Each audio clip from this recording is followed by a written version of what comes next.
బుజ్జి ఒక 1000 రూపాయలు ఉంటే కొరియర్ వచ్చింది, క్యాష్ ఆన్ డెలివరీ పెట్టాను. డబ్బులా నా దగ్గర ఎక్కడ ఉంటాయి? లేకపోవటం ఏంటి, మొన్నే కదా 10,000 ఇచ్చాను ఇంట్లో ఖర్చులు, కానీ అప్పుడే వాడేసావా? సర్లే నేను ఫోన్పే చేసుకుంటానులే.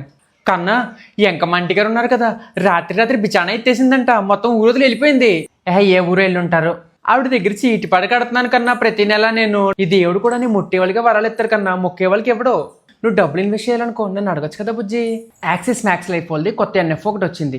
ఇది స్ట్రాంగెస్ట్ మార్కెట్ డ్రైవర్ని నిఫ్టీ 500 మల్టీ ఫ్యాక్టర్ ఇండెక్స్తో క్యాప్చర్ చేసి టాప్ 50 స్టాక్స్ని స్ట్రాటజిక్గా మన కోసం సెలెక్ట్ చేస్తుంది. ఒక్క ముక్క అర్థమైతే చెప్పెట్టుకొట్టు, నేను చెప్తాను. టాప్ 50 స్టాక్స్ని BEST అనే స్ట్రాటజీస్ యూస్ చేసి మన కోసం సెలెక్ట్ చేసి పెడుతుంది. ఇది ఫ్లెక్సీ క్యాప్ కాబట్టి మార్కెట్ని బట్టి లార్జ్, స్మాల్, మిడ్ క్యాప్స్ మధ్యన మారుతూ ఉంటుంది. అవునా? పాస్ట్ రిటర్న్స్ గురించి చూసుకుంటే లాస్ట్ 5 yearsలో ఇప్పటి వరకు 31.7% రిటర్న్స్ కూడా వచ్చింది. For example max life high growth fund last 10 yearsలో 18.5% return ఇస్తే, జూన్ 2020లో స్టార్ట్ అయిన డైవర్సిఫైడ్ ఈక్విటీ ఫండ్ ఇప్పటికే 24.7% రిటర్న్ ఇచ్చింది. అలాగే ఆగస్ట్ 2023లో స్టార్ట్ అయిన small cap quality index fund ఇప్పటికే 20.7% రిటర్న్ ఇచ్చింది.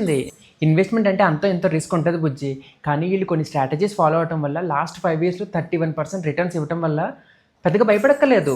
ఎన్ఆర్ఐలు నెలకి 18,000 రూపాయలు కానీ $210 కానీ పెట్టుకున్నారనుకో, 20 సంవత్సరాల్లో 15 నుంచి 16% వరకు ప్రాఫిట్స్ వస్తాయి.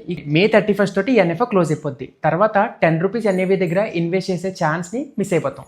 సరే, ఈ నెల నుంచి ఆ డబ్బులది ఎన్ఎఫ్ఓలని ఇన్వెస్ట్ చేద్దాం.